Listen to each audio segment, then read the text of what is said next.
respiração celular. A falta do iodo provoca uma doença chamada de bócio endêmico. Por quê? Como a glândula não recebe iodo suficiente, ela começa a aumentar de tamanho, um fenômeno de hiperplasia. Ela tenta produzir o hormônio aumentando de tamanho. Mas, na realidade, o problema não é o aumento de tamanho, é a falta de iodo. Por esta razão, o nosso sal é iodado. Durante o processo de refino do sal grosso para o sal de cozinha normal, ele perde o iodo que é natural dos organismos marinhos. O Ministério da Saúde, então, faz com que as empresas, após o refino, incluam o iodo no sal. Como o sal é utilizado em qualquer lugar do país, a taxa de bócio diminuiu consideravelmente com essa medida, visto que, por menor que seja a concentração, é suficiente para que a tireoide possa produzir o seu hormônio. Os hormônios são tão importantes no processo de oxigenação devido à produção de ATP lá na respiração celular, que existe um teste feito em criança após o nascimento chamado teste do pezinho. O teste de pezinho mede várias coisas, inclusive a falta de T4. Por quê? Durante o processo de desenvolvimento da criança, se ela não tiver T4, T3 e T4, mas T4 principalmente, os neurônios dela sofrerão danos irreversíveis devido à falta da respiração celular neles. Isso provocará o que a gente chama de cretinismo, que é uma debilidade física e mental no desenvolvimento da criança. Daí a obrigatoriedade do teste do pezinho. A tireoide pode produzir de mais ou produzir de menos. Se ela produz demais, nós queimamos muita energia, queimamos muito lipídio, queimamos muito carboidrato na respiração celular. Então se dá para a gente um quadro de magreza muito extrema, uma irritabilidade muito intensa do sistema nervoso. Se por outro lado ela produz menos, nós vamos queimar menos do que deveríamos. Então vamos ter uma obesidade, a nossa pele se torna pegajosa. Então a obesidade ou a magreza extrema pode ser em decorrência da falta dos hormônios metabólicos da tireoide. Você sabia? Estima-se que cerca de 200 milhões de pessoas em todo o mundo tenham um aumento da tireoide. Bem, o funcionamento da tireoide é tão importante que nós resolvemos escutar uma especialista. Vamos agora ouvir uma endocrinologista, que é o médico que cuida especificamente das glândulas. Então, existem várias causas de aumento da tireoide, né? Esse aumento pode ser um aumento difuso, que a gente chama de bócio, né? Ou pode ser um aumento mais localizado, principalmente devido a nódulos tireoidianos. A causa, principalmente, desse aumento difuso, né? Existem várias causas, na verdade. Dentre elas, existe a deficiência de iodo, que é uma das mais conhecidas pelas pessoas, né? E que na verdade é bastante rara aqui no nosso meio. Esse aumento da tireoide ocorre devido à deficiência de iodo na alimentação das pessoas, já que o iodo é um integrante importante do hormônio tireoidiano. Outras causas podem ser divididas principalmente naquelas que levam ao aumento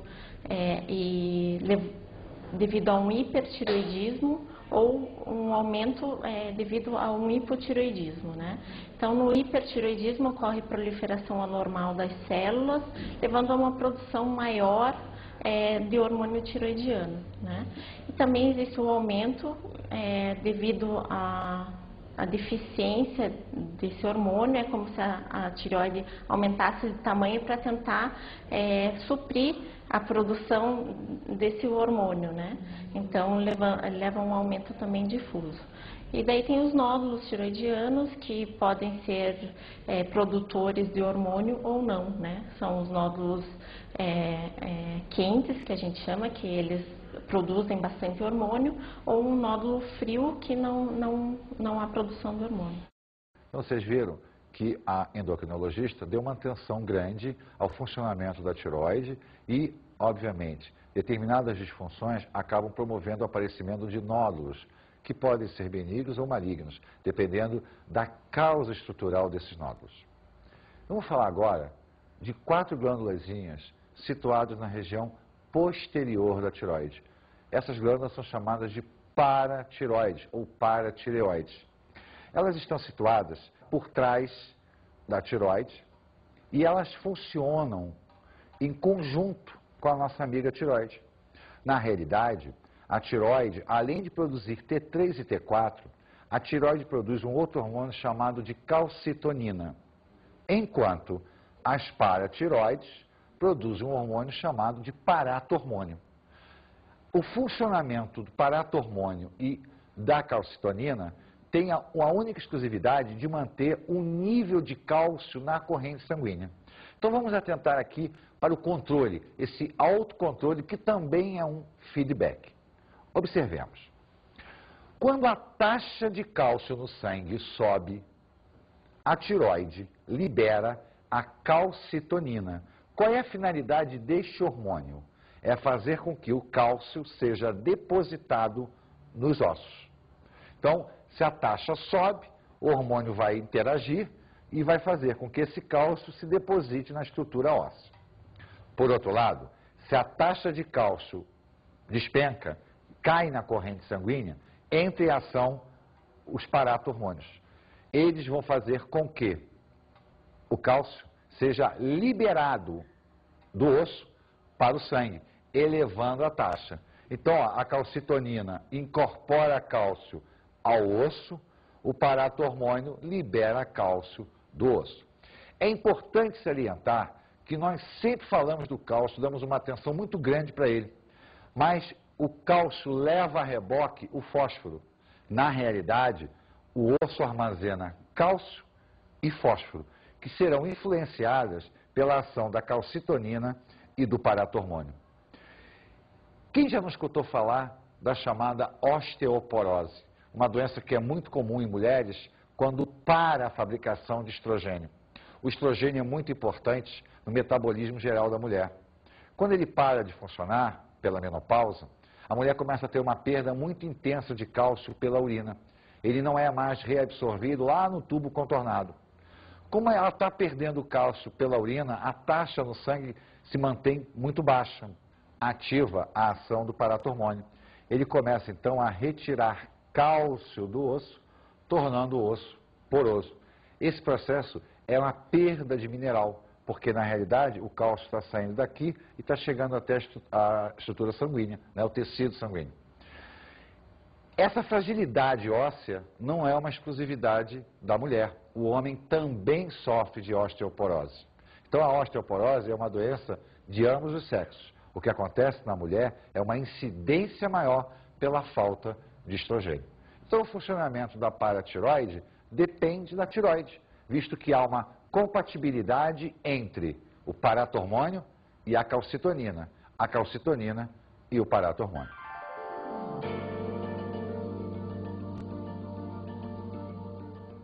O pâncreas é a nossa próxima glândula, mas não o pâncreas como um todo, somente a região endócrina do pâncreas. Ele é uma glândula que está atravessada na cavidade abdominal. Ele parte do lado esquerdo para o lado direito, mais ou menos no centro do corpo. Tem uma região mais dilatada, que é a cabeça do pâncreas, e o corpo. Dentro dessa estrutura toda aqui, nós vamos ter um grupamento celular denominadas de ilhas pancreáticas. As ilhas pancreáticas se subdividem em células alfa e beta. Cada agrupamento celular desse vai produzir um tipo de hormônio, que serão descarregados diretamente na corrente sanguínea. Lembre-se, todos os hormônios caem direto no sangue, até atingirem as células-alvo.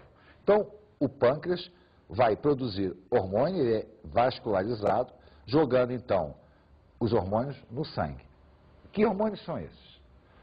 As células alfa produzem um hormônio denominado de glucagon. As células beta, um hormônio denominado de insulina. Tanto o glucagon quanto a insulina têm a característica de manter o nível de glicose na corrente sanguínea de forma estável, ou seja, controla a glicemia. Se a taxa de glicose sobe, entra em ação a insulina.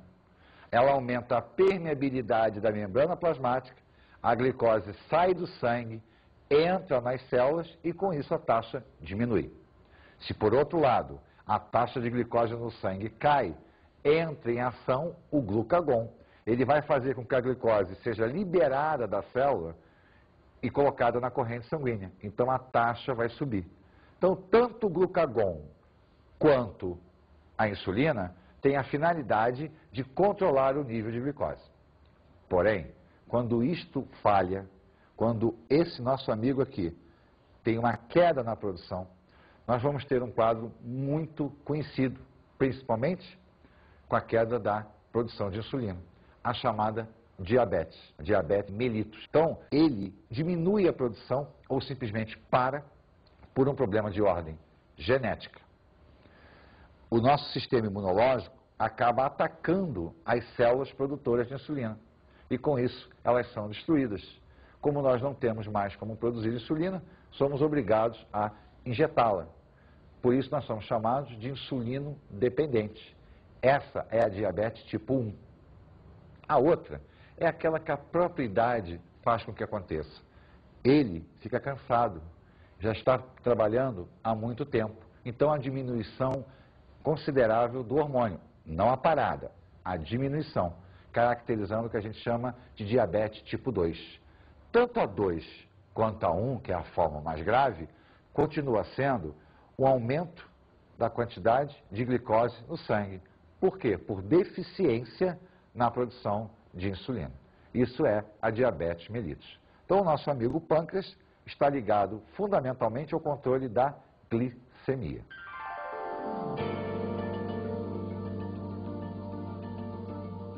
Bem, a nossa próxima glândula, ela é chamada de suprarrenal ou adrenal. Na realidade, nós temos duas suprarrenais ou duas adrenais.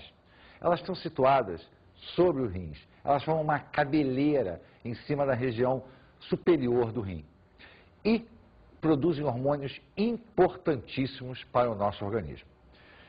A suprarrenal é dividida em duas regiões, o córtex e a região medular. A região do córtex, ela é produtora de hormônios onde a base química é o colesterol. Ou seja, os hormônios da suprarrenal dependem do colesterol, que é um álcool. Todo mundo acha que colesterol é gordura. Na realidade, o colesterol é um álcool que entra na composição específica de um grupamento lipídico chamado de esterídeos ou esteroides. O nosso fígado sintetiza colesterol para que as glândulas suprarrenais possam utilizá-lo na fabricação dos seus hormônios. Então, a região do córtex da suprarrenal, ela vai absorver o colesterol e vai sintetizar um grupamento hormonal denominado de corticoides ou corticosteroides. Os corticoides são potentes anti-inflamatórios naturais. Quer dizer, o nosso organismo, ele produz anti-inflamatórios naturalmente, para justamente evitar o mecanismo da inflamação, que é um processo de inchaço dos nossos tecidos. Só que os corticoides são divididos em dois grupos, os mineralocorticoides e os glicocorticoides. Os glicocorticoides atuam no metabolismo de glicídios, de lipídios. E um dos principais é a hidrocortisona. Então, a hidrocortisona é um tipo de corticoide do tipo glicocorticoide, atuando no metabolismo lipídico e glicídico. Já os mineralocorticoides vão